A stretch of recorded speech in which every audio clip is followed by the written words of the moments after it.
100 கட்டி போஸ்ட் ஆஃபீஸில் ஒரே ஒரு அக்கௌண்ட் ஓப்பன் பண்ணால் மட்டும் போதும் உங்கள் மகனுக்கு, குறிப்பாக மகளுக்கு இல்லை மகனுக்கு கவர்மெண்ட்டே 60,000 ரூபா தராங்கன்னு சொன்னால் கேட்கவே ஷாக்கிங்காக இருக்கு இல்லையா?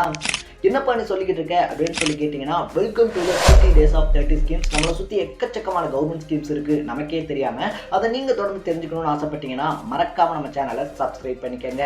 ஸோ இந்த ஸ்கீமோட பேர் அப்படின்னு பார்த்தீங்கன்னா பொன்மகன் அப்படின்ற பேரில் தான் ரன் பண்ணிக்கிட்டு இருக்காங்க. இந்த ஸ்கீமை பொறுத்த வரைக்குமே உங்களுடைய பையன் இருக்கான் இல்லையா, உங்கள் பையனுக்கு மாதம் அக்கௌண்ட்டில் 500 ரூபா போட்டிங்கன்னா போதும், கிட்டத்தட்ட 7 வருஷம் கழிச்சு நீங்கள் 42,000 ரூபா போட்டிருப்பீங்க. ஆனால் 9.7% இன்ட்ரெஸ்ட்டோட கவர்மெண்ட் உங்களுக்கு 60,000 ரூபாயா ரிட்டர்ன் பண்ணுவாங்க. இந்த ஸ்கீமை நீங்கள் 15 இயர்ஸ் வரைக்கும் பார்த்தோம் அப்படின்னா யூஸ் பண்ணிக்கலாம். அதுக்கப்புறமா எக்ஸ்டெண்ட் பண்ணுறதுனாலும் பண்ணிக்கலாம். ஸோ எக்கச்சக்கமான பெனிஃபிட்ஸ் இருக்கக்கூடிய இந்த ஸ்கீமை விலாவாரியாக பார்த்தோம் அப்படின்னா அந்த ஸ்கீம் பற்றின டீட்டெயில்ஸில் நான் நம்ம கமெண்ட் செக்ஷனில் கொடுத்துருக்கேன். அதை போய் பார்த்துட்டு இதே மாதிரி உங்களை சுற்றி இருக்கக்கூடிய உங்களுக்கு தெரியாத ஸ்கீம்ஸ் பற்றி நீங்கள் தொடர்ந்து தெரிஞ்சுக்கணும்னு ஆசைப்பட்டீங்கன்னா மறக்காம நம்ம சேனலை சப்ஸ்கிரைப் பண்ணிக்கோங்க. நாளைக்கு இன்னொரு ஸ்கீமோட சந்திக்கலாம். Tata, bye by.